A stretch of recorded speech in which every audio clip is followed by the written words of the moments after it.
Hi guys, welcome back to Life with Pi. So I wanted to talk to you guys. I just wanted to tell you a little bit about my upbringing and how I was treated when I was younger because of the way I looked. I'm laying in my bed, so excuse the pillows. I did some laundry and I haven't put the pillowcases back on my pillows, so just excuse the background. But so when I was a child, I wasn't the prettiest little girl because my dad is very dark. My dad is black, and most of his siblings were very, very dark. My mom is Native American, and she looks almost like a white woman. So when I was born, I was a beautiful baby, but when I got older, I started to look more like my dad. So I was very dark, and my older sister is very light, and we both had long hair, but it's just my complexion was a problem when I was a child, and I got treated really bad. Like I didn't get to eat like my siblings. Um, I was treated differently in school because I was dark. Even in high school and middle school, I was in chorus, and I'm a really good singer. I sing really well. I love musicals. I used to sing in the choir. I'm getting emotional, guys, but I'm just try to stick with it and finish what I'm saying. But I was treated very poorly because of the color of my skin, and my family made it known that I wasn't good enough. And my teachers and everybody else, they made it known that because I had dark skin, I wasn't good enough. My sister as well. Um, I don't know why I'm crying, but yeah, I was treated really poorly because I was dark skinned. Um, uh, yeah, I was treated really bad when I was a child because I was dark skinned. I remember in school we was in chorus, and me and another girl, she was black but she was lighter skinned than me. We had to sing this song at a program, and the song was like, sing a song full of the faith that the dark past have taught us, facing the rising sun of a new day begun. We had to sing that song. So they had me in the back because I was dark skinned, and they had her in the front because she was light skinned.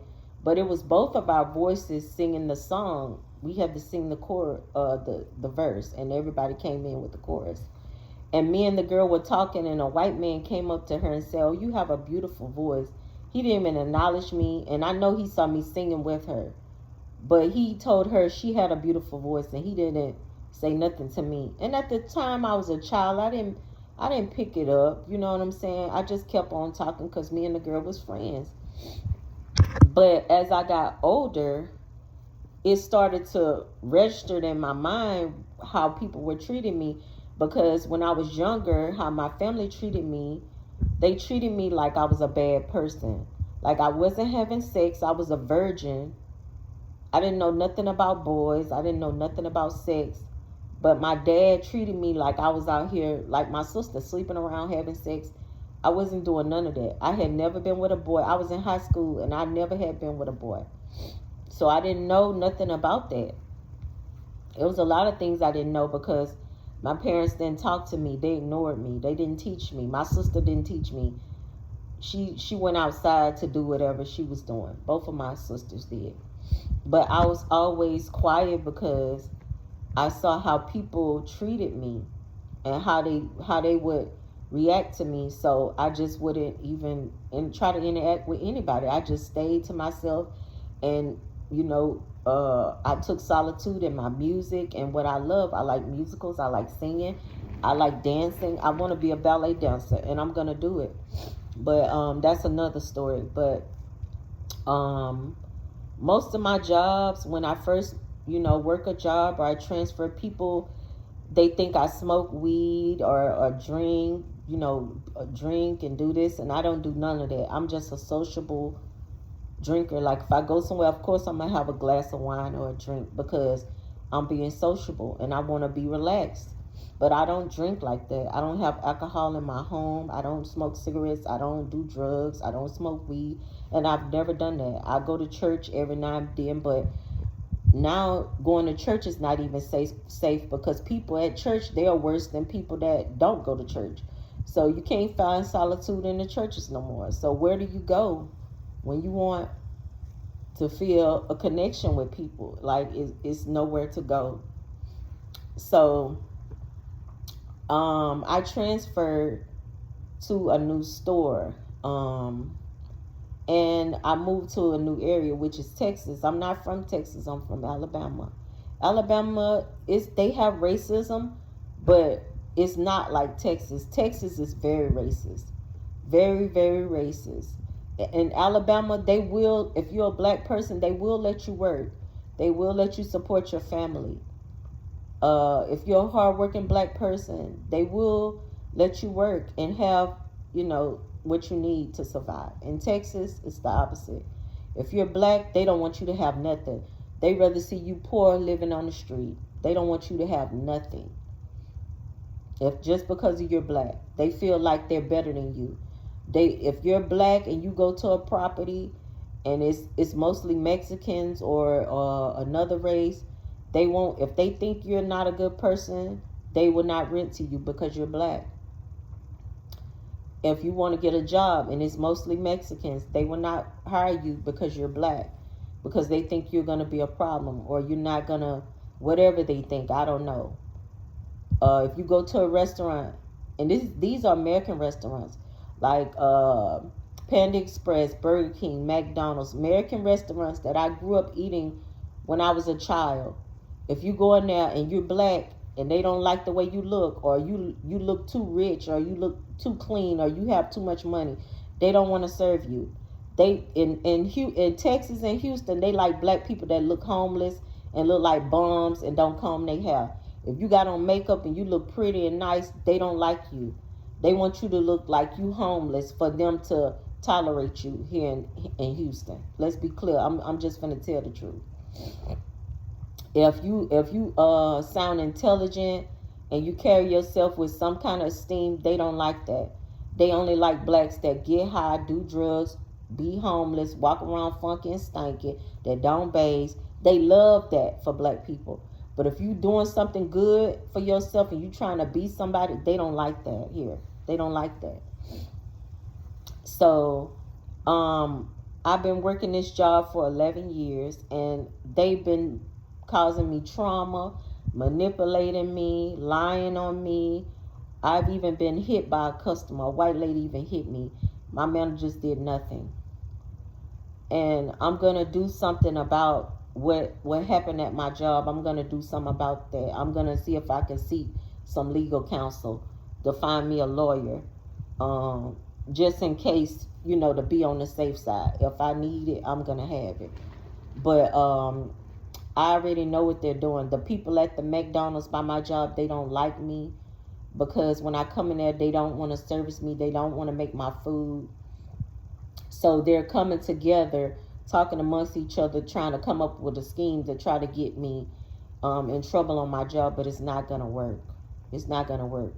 They're going to end up losing. And one thing I can say about the black people in Houston, they're very scary. They're scared of these Mexicans here. They get in line. They don't make waves. They don't stand up for themselves. And it's very sad and disturbing.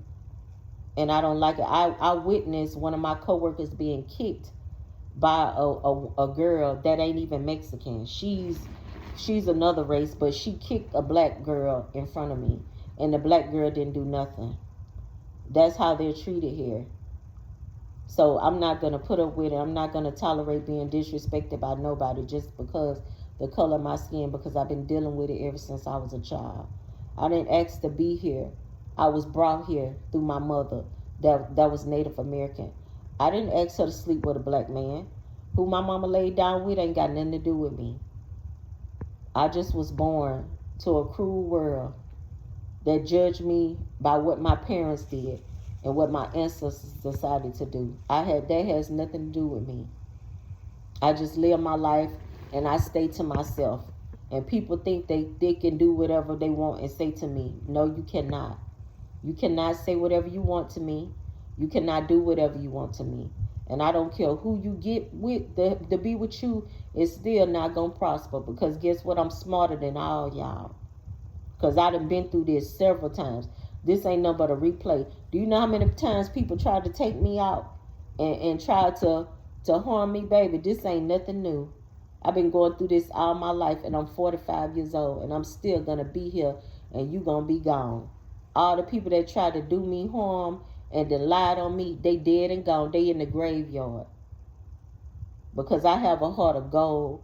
I help people and I love people. I went all the way to Africa and married a man that ain't have nothing. And that man abandoned me and told me he don't want me and he don't want the marriage. And I said, okay. And I begged him 2 years for a divorce. And I prayed and fasted until he finally agreed to give me my divorce. So nothing y'all can do is going to break me. I'm going to be successful. I'm going to be happy. And I'm going to be a ballerina. And I'm going to take y'all along for the journey. Y'all going to watch me go get my procedure, because I'm going to have a procedure done to fix my body so I can be able to dance the way that I want to, how I used to. I used to dance in church. I was a praise dancer when I was a teenager. And I loved it. I used to run out the house when the deacon would come to pick us up for church. I used to run to the church because I enjoyed it so much. And I can't even go to church because when you go to church, the people ain't even welcoming no more. They look at you and they see something bad. But it's okay, because guess what? Ain't none of y'all gonna stop me. I'm still gonna thrive. I'm still gonna be taken care of. I might not be a millionaire, and I might don't have nobody. And I don't want nobody pity. I don't want nobody pity, because I don't need your pity. Babe, I'm strong and I'm blessed. These ain't tears of sadness. These are tears of joy. Because I'm coming into my being. I'm coming into my glory. Because I know who I am. And y'all tactics and y'all schemes and plots can't hurt me no more. I've outgrown them. I'm going to do what I need to do. And I'm going to be a dancer. And I'm going to be happy. And I'm going to live my life. And whoever don't like me, y'all can go to hell. Because I'm going to be here. And you're gonna look up and you're going to see what's going to happen to you. And it ain't going to be nothing good. But I just wanted to get on here and share how I'm tired of people trying to tear me down. Baby, my life is hard enough. And it's going to stay hard. But guess what? I'm still going to be here. I ain't going to never throw in the towel. I'm very intelligent. If I wanted to be, I could have been a doctor. I could have been a doctor. My daughter was disabled. And the doctor told me she wasn't going to be able to walk or talk. My daughter can walk, she can talk, and she got a college degree, associates in science. And her daddy wasn't nowhere to be found. He didn't help me at all with her. He came back and took my baby when she was 11 because he saw how I was living. And he wanted her check. My daughter was getting a check, and he wanted it. But he didn't even want her when she was a baby. He broke up with me because I was pregnant and I wouldn't have an abortion. And I chose my daughter. And this man kidnapped my baby, lied to the judge, got my mama to write a letter on his behalf so he could get my daughter. And it broke my heart. I had a stroke because this man took my daughter and nobody believed me. My mama lied on me and told them people I was on drugs. And that was a lie. I ain't never did no drugs. I always gave my kids the best. My children been wearing $100 pair of shoes ever since they was infants. I'm the one that didn't wear nothing expensive. I gave my children everything I had, and they don't even talk to me. Now one of my children talk to me. And they don't understand I'm the reason why they so successful. Not they fathers, because they father was out there doing drugs and drinking. My daughter daddy, he smoked weed. Him and his daddy smoked weed. My son daddy, a fucking powder head and a weed head and a drunk. But both of them was at my kids' graduations. I didn't even get an invitation. But I'm the one that raised them and took care of them. And they don't even respect me enough to call me and say thank you. But it's all right because God get the glory, and everything gonna come out to the light what these people did to me. And I'm not gonna be silent no more. Anybody that try to do me harm, I'm gonna expose you. I'm gonna expose everybody that try to do me harm, because I'm not gonna keep your secrets no more. You're gonna be exposed. But thank you guys for listening to me, and I will keep you posted. I will be posting more things to come. Thank you.